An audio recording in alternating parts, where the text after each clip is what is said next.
Have you ever noticed that the more you try to be spiritual, the more sensitive you become? As if life suddenly finds new ways to hurt you.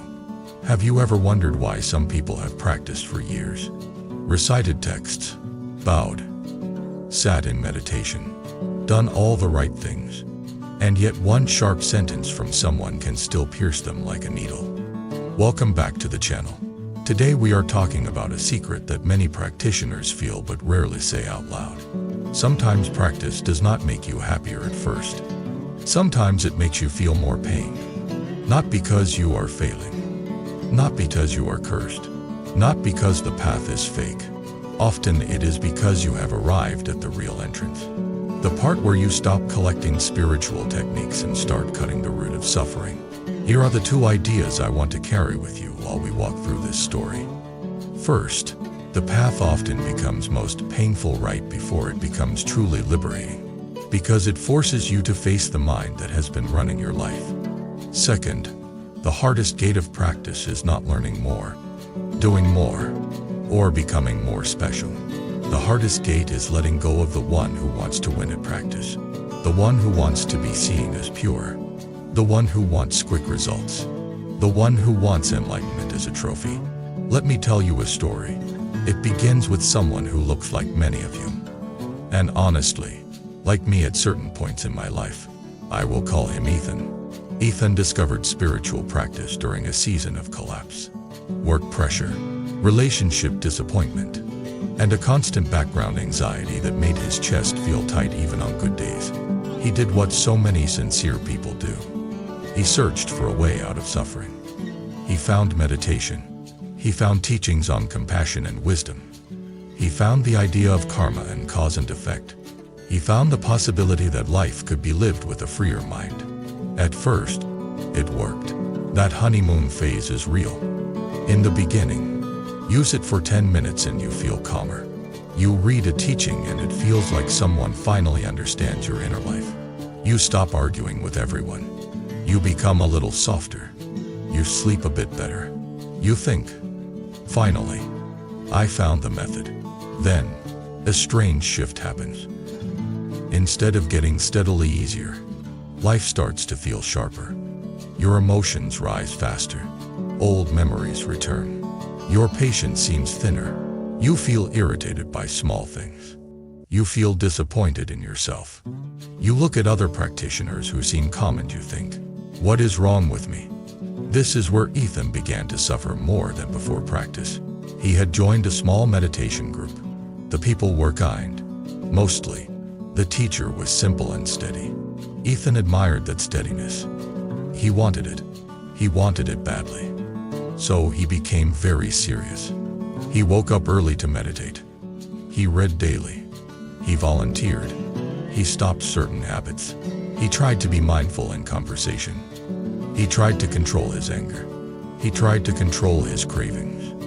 He tried to control everything. And for a while, he seemed improved. People even complimented him. You seem calmer. You seem wiser. You seem different. Those compliments felt like oxygen. They also became a trap, because now Ethan did not just want peace. He wanted to be the kind of person who is praised for peace. That is the beginning of the hardest gate. One day, after months of practice, Ethan had a conversation with a coworker who was known for being blunt.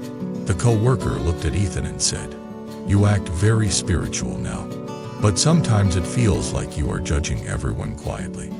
That sentence hit Ethan like a punch. His face stayed polite, but inside, a storm exploded. "How dare you? You do not know how hard I work. You do not know what I have done to improve.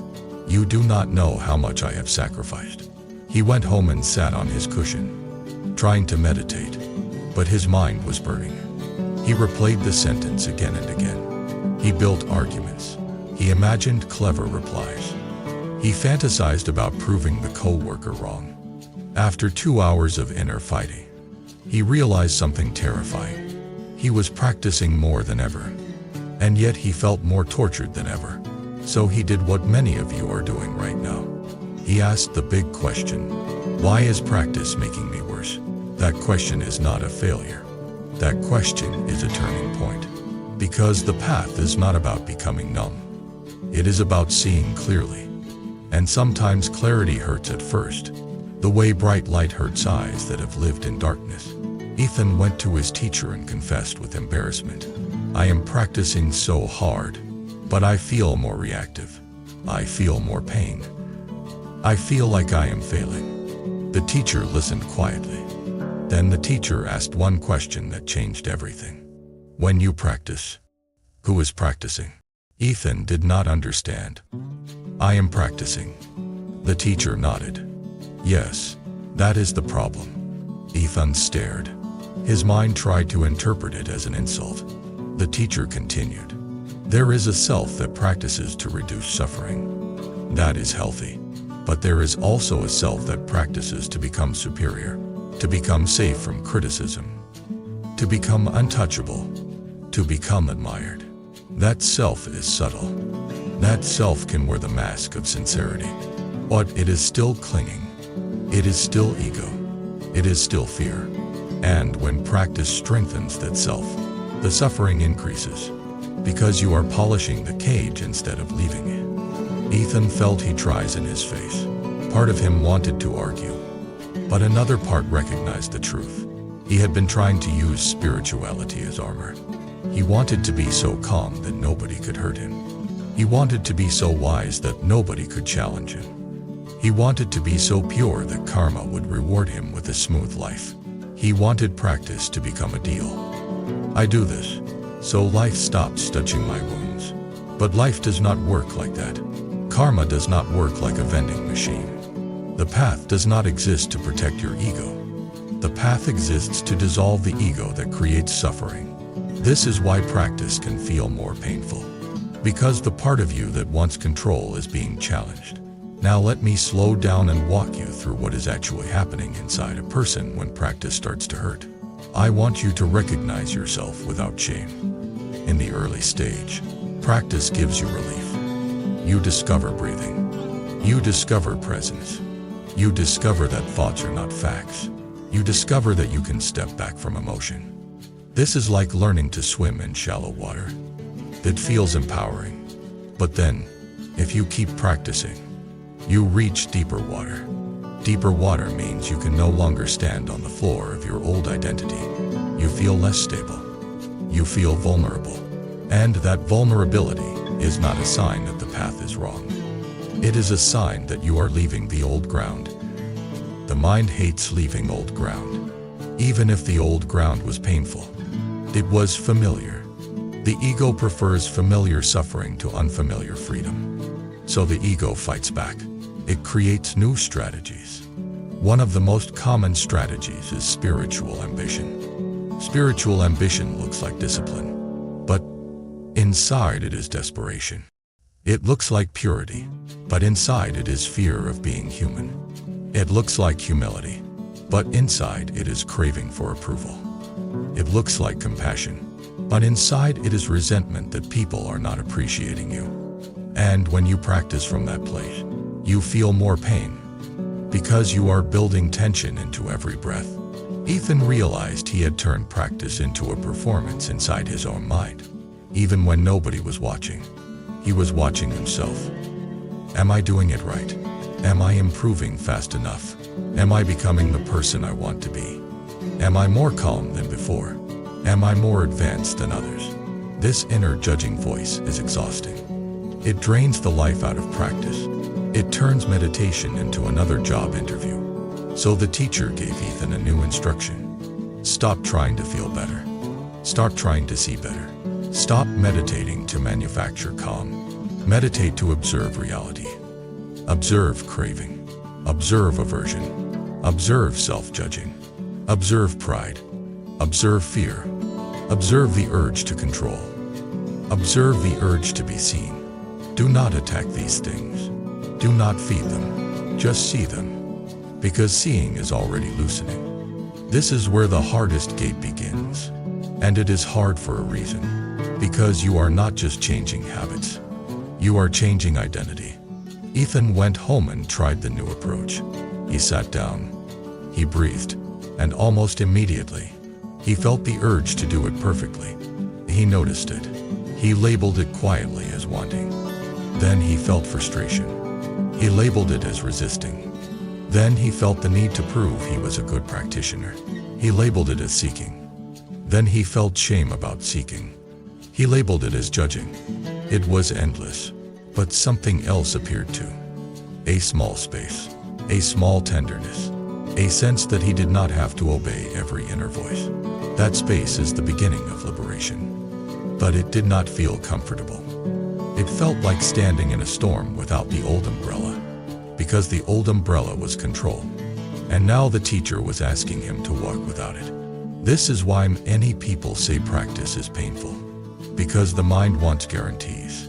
And the path offers clarity instead. Now let me tell you what happened next. Because the story gets more real. A week later, Ethan had another trigger. A family member criticized him at dinner. They said, "You have been acting strange lately. Like you are above us. You talk about magnificence, but you still get irritated. So what is the point?" Ethan felt the familiar heat. His mind wanted to defend. His mind wanted to attack. His mind wanted to prove. But he remembered the teacher's question. When you practice, who is practicing? He realized in that moment that the one who wanted to prove was not wisdom. It was ego. So instead of arguing, he did something very difficult. He admitted partial truth without collapsing into shame. He said, "I hear you. I am trying to practice, and I still have a lot to learn. If I have made you feel judged, I am sorry." The room went quiet. The family member softened a little. The conversation moved on. Later that night, Ethan cried alone. Not because he lost the argument, because he felt the grief of seeing how much of his life was driven by the need to be right. This grief is also part of the path. When you begin to awaken, you mourn the years you lived in confusion. But mourning is cleansing. It is purification. It is the heart releasing what it carried too long. The next day, Ethan told the teacher, "I apologized, but I felt weak." The teacher said, "It felt weak because ego measures strength as winning, but the path measures strength as reducing harm." That sentence matters. A lot of suffering in practice comes from measuring the wrong thing. If you measure practice by how calm you look, you will suffer. If you measure practice by how many rituals you do, you will suffer. If you measure practice by how superior you feel, you will suffer. If you measure practice by whether life becomes smooth, you will suffer. But if you measure practice by whether you reduce harm, whether you become more honest, whether you become less reactive, whether you recover faster after falling, whether you become more compassionate, whether you see cause and effect more clearly, then the path becomes steady. The goal is not to become someone who never feels pain. The goal is to become someone who does not multiply pain through clinging. This is the difference between pain and suffering. Pain is unavoidable. Life brings it. Suffering is optional. The mind manufactures it by resisting, clinging, and believing every story. Now, if you are listening and thinking, "I still do not understand what the hardest gate actually is," I will say it as plainly as possible. The hardest gate is letting go of the self that is trying to use practice to protect itself. It is letting go of spiritual pride. It is letting go of spiritual impatience. It is letting go of the need to be validated as good. It is letting go of the fantasy that awakening is an achievement. It is letting go of the obsession with progress. It is letting go of the subtle violence of self-improvement that is actually self-rejection. Because many people are not practicing because they love truth. They are practicing because they hate themselves and want to become someone else. That approach will always hurt. Real practice begins when you stop practicing as self-rejection and start practicing as self-understanding. Ethan saw this clearly when the teacher gave him another simple instruction. For 1 week, stop trying to fix yourself during meditation. Just sit with yourself like you would sit with a friend who is in pain. Ethan tried, and he realized how little tenderness he had for his own mind. When anxiety rose, his instinct was to crush it. When anger rose, his instinct was to punish himself. When craving rose, his instinct was to shame himself. That is not wisdom. That is inner violence. So he practiced a new way. When a difficult state arose, he said quietly in his mind, I see you. You can be here. I will not obey you, but I will not hate you. This changed everything.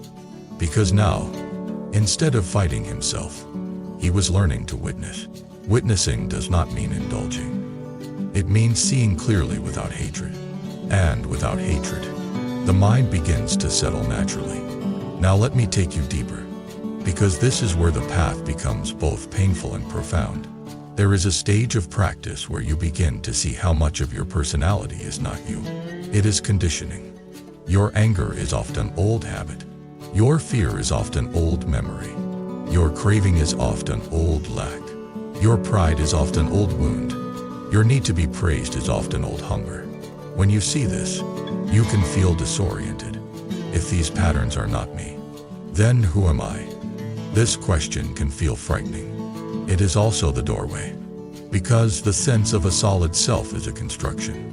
It is built from stories, preferences, memories, and clinging. And that construction is what suffers. So when practice begins to loosen the construction, you can feel more pain at first, because you feel the instability of losing the old identity. But if you keep going, that instability becomes freedom. Ethan experienced this in a very ordinary way. He was walking to work one morning and he saw a man shouting on the street. People avoided the man. Ethan felt irritation. His mind labeled the man as nuisance, danger, embarrassing. Then he remembered the practice. He paused and observed his own mind. He realized his irritation came from fear. Fear of being unsafe. Fear of being associated with chaos. Fear of losing control. He also realized something else. The shouting man was suffering. Ethan did not need to rescue the man. Wisdom includes safety. But he could soften his heart. He could stop adding hatred. So he silently wished the man well. May you be free from suffering. It was a small moment, but it revealed a huge shift. Ethan was beginning to replace judgment with compassion. This is what practice is for. Not to become an untouchable saint, to become a human being who reduces harm. Now let me bring in the part of the teaching that most people misunderstand and that causes many practitioners to feel extra pain. Sometimes practice hurts because old karma is ripening and being purified. When you change your life direction, it is common for buried things to surface. Old guilt rises, old grief rises, old anger rises, old trauma rises. People sometimes interpret this as practice making them worse. In reality, practice is making them conscious of what was already there. Imagine a room that has been dark for years. You turn on a bright light. Suddenly you see dust everywhere. Did the light create the dust? No. The light revealed it. In the same way, mindfulness reveals the dust of the mind. If you mistake revelation for creation, you will panic.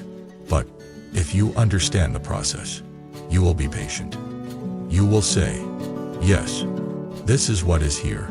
Now I will clean it gently. Cleaning the mind is not glamorous.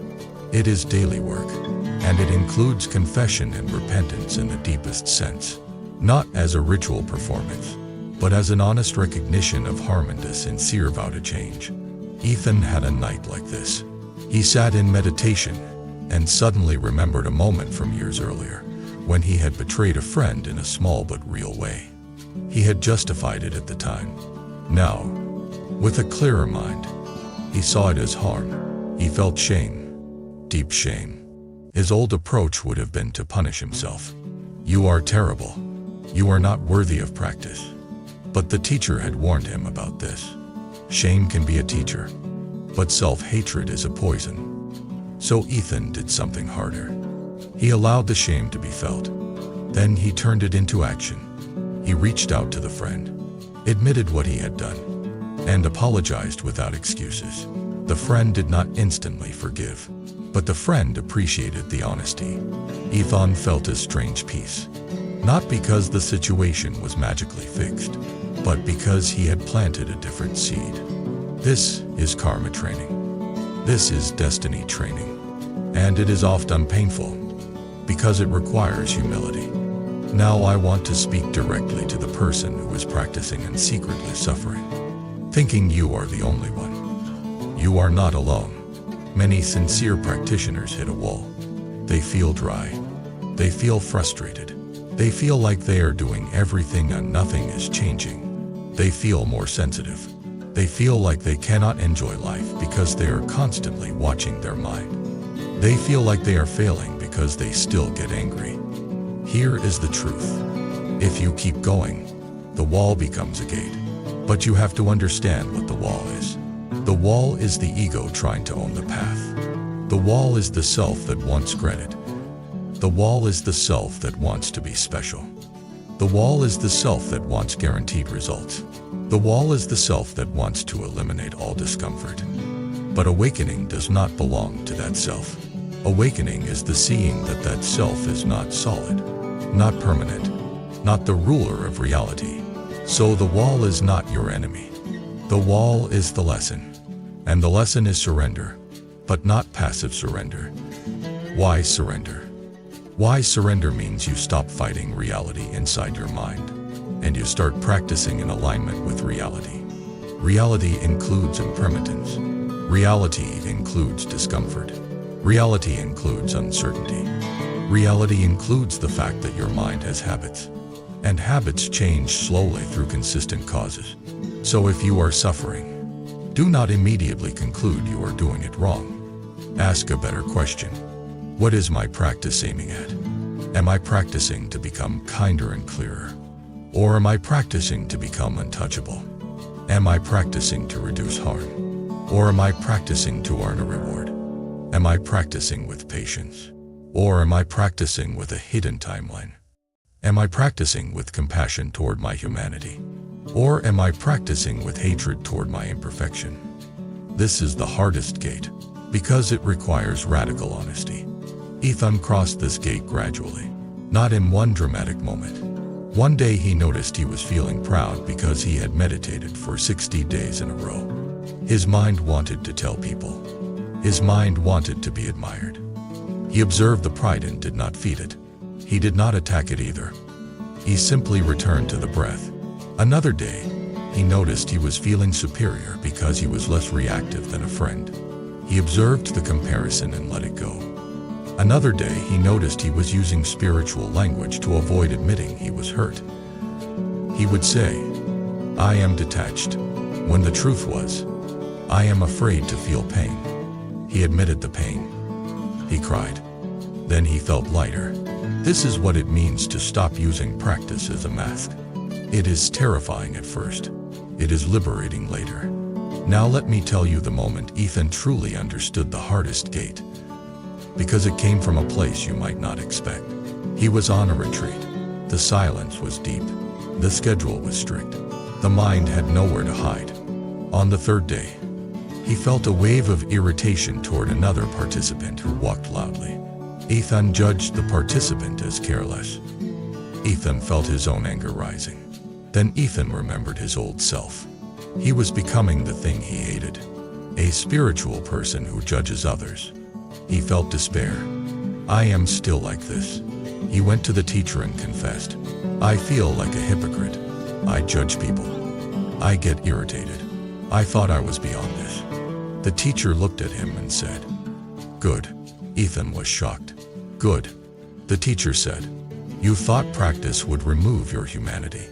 Practice reveals your humanity, then teaches you how to hold it with wisdom." Then the teacher said the sentence that was the true gate. "Stop trying to become a different person.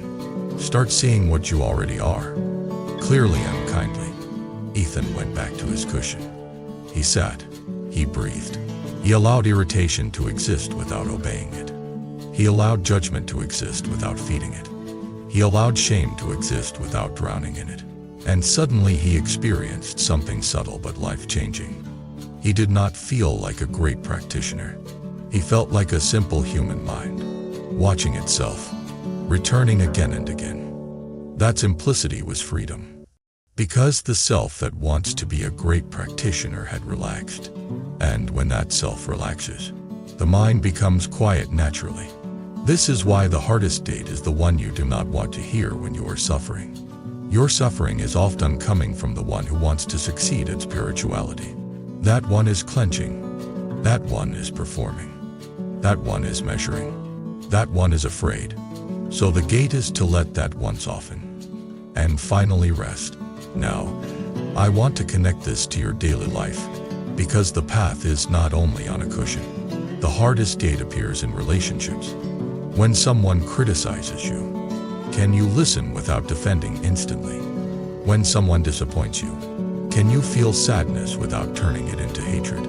When you make a mistake, can you correct it without collapsing into shame? When you feel envy, can you return to gratitude? When you feel craving, can you observe it without obeying it? This is real practice. And it is hard. But if it is hard, it does not mean you are wrong. It often means you have arrived at the real work. Now let me offer the reflection that many of you will feel in your chest. Sometimes the reason you feel more pain after starting practice is because you have stopped numbing yourself. Before practice, you distracted yourself. You scrolled. You ate. You worked. You entertained. You avoided silence. But when you begin to practice, you remove the anesthesia. And then you feel what was always there. The loneliness, the grief, the fear, the anger, the emptiness. This can feel like practice caused it, but it did not. Practice revealed it. And that revelation is a gift, because you cannot heal what you refuse to feel. So if you are in that stage, treat yourself with patience. Do not rush the process. Do not demand instant peace. Peace is not forced. Peace is the natural result of seeing clearly and letting go. That letting go is the gate. Ethan eventually became a quieter person. Not quieter in personality, but quieter in the inner war. He still felt emotions, but he recovered faster. He still faced problems, but he did not multiply them as much.